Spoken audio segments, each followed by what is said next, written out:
Che cosa succede al nostro antifurto quando passiamo ad un nuovo gestore di rete?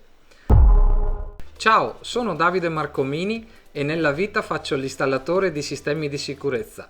Sono anche l'ideatore, fondatore del portale Top Security Advisor e autore della guida antifurbo. Nel canale aiuto l'utilizzatore a districarsi nel mondo dei sistemi di sicurezza.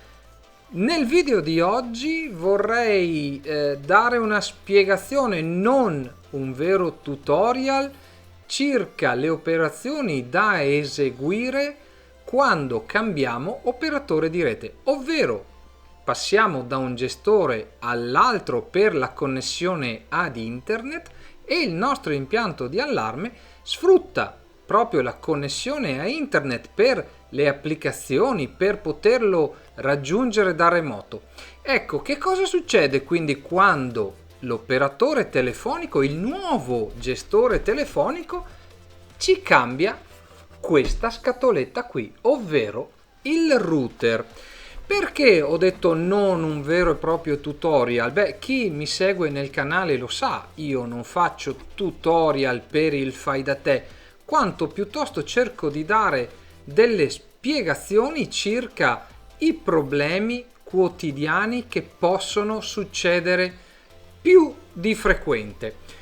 Per questo motivo, se apprezzi quello che faccio, ti invito a iscriverti al canale, spuntare la campanella per non perderti gli aggiornamenti che andrò a pubblicare in futuro e ovviamente continuare a seguirmi. Quindi che cosa succede al nostro impianto di allarme quando viene cambiato il router? Per un motivo o per un altro, potrebbe anche bruciarsi il vecchio, ma solitamente questo avviene quando cambiamo operatore telefonico. Perché il nuovo ci ha fatto una proposta più allettante, il vecchio iniziava a diventare troppo costoso, oppure non avevamo una connessione così veloce, quindi decidiamo di cambiare operatore. Ci consegnano la nuova linea, ci viene spedito di solito anche o consegnato con il corriere il nuovo router, accendiamo il router, internet funziona, ma l'impianto di allarme o la videosorveglianza non è più connessa e quindi non la possiamo raggiungere da remoto, non funziona l'applicazione, non ci arrivano le notifiche push sul telefonino e quindi dobbiamo correre ai ripari. Dovremmo contattare l'installatore per reimpostare tutto questo ambaradan di parametri relativi alla nuova rete. Ma vediamo che cosa può succedere. Il nostro impianto innanzitutto può essere connesso al router in due modi. Uno è cablato, quindi abbiamo il cavo che dal router si collega alla centrale d'allarme, al videoregistratore tramite un cavo appunto, oppure wifi, quindi la connessione senza fili tramite il router e la nostra centrale o il nostro videoregistratore, le nostre telecamere che dir si voglia. Non le vediamo più, quindi vanno reimpostate. Che cosa dobbiamo reimpostare? A seconda del tipo di connessione dovremmo eseguire delle operazioni. Quali sono queste operazioni da eseguire? Se l'impianto è cablato, quindi connesso alla LAN, LAN significa Local Area Network, una rete cablata, appunto c'è il cavo tra la mia centrale d'allarme, il mio videoregistratore e il mio router.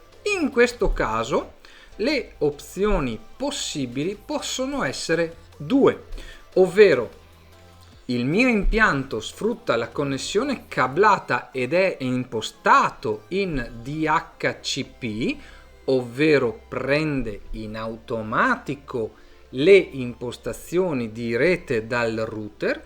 In questo caso non devo toccare nulla. Collego il cavo, attenzione, non dimentichiamoci di collegare il cavo al nuovo router e la mia centrale o il mio videoregistratore si prenderà in automatico le impostazioni di rete del nuovo router, anche se queste sono differenti dal router precedente. Nel secondo caso, il mio impianto è sì cablato, ma è stato impostato con un IP statico. Che cosa vuol dire? Vuol dire che non prende in automatico i parametri dal router, ma qualcuno dovrà andare manualmente a reimpostarli. In alternativa, il mio impianto può essere connesso, come dicevamo, alla Wi-Fi. Nel caso di Wi-Fi, che cosa va impostato nel nostro sistema? Se è connesso in Wi-Fi, allora prima di tutto cambierà il nome della rete, ovvero l'SSID e la password della Wi-Fi. Avrai notato sicuramente che nel tuo smartphone sei andato a reimpostare il nome della rete, hai selezionato il nome della rete e hai messo la password che è scritta sotto al nuovo router perché questo si potesse ricollegare. Anche qui abbiamo due opzioni, ovvero l'impianto è in DHCP e quindi prende in automatico i parametri di rete dal nuovo router e dovrò cambiare solo username e password, SSID e password. Nel secondo caso, anche stavolta, se l'impianto è connesso in Wi-Fi ma con l'IP statico, dovrò cambiare i parametri di rete, quindi relativi all'indirizzo IP, e anche l'SSID e la password. Tutto questo per arrivare a dire che cosa? Che la via più semplice per risolvere un problema di questo tipo non è andare a mettere le mani nell'impianto, ma cambiare i parametri del nostro router. Ebbene sì, la via più semplice è prendere i parametri del vecchio router e replicarli, copiarli, clonarli nel nuovo router. Quindi sia la classe IP che la username e la password si possono reimpostare. Se prima avevi Team e quindi la tua rete Wi-Fi si chiamava Team trattino una stringa alfanumerica e adesso è diventata Vodafone trattino una stringa alfanumerica, basta prendere il nuovo router, cambiare l'SSID e mettere l'SSID del vecchio router, così per la password, così anche per la classe IP. Se il nostro router infatti come default gateway ha 192.168.1.1 e il nuovo ha 192.168.1.254, c'è il caso che la nostra apparecchiatura non si connetta, ma è sufficiente andare nelle impostazioni del nuovo router e dirgli che anziché 254 è 192.168.1.1.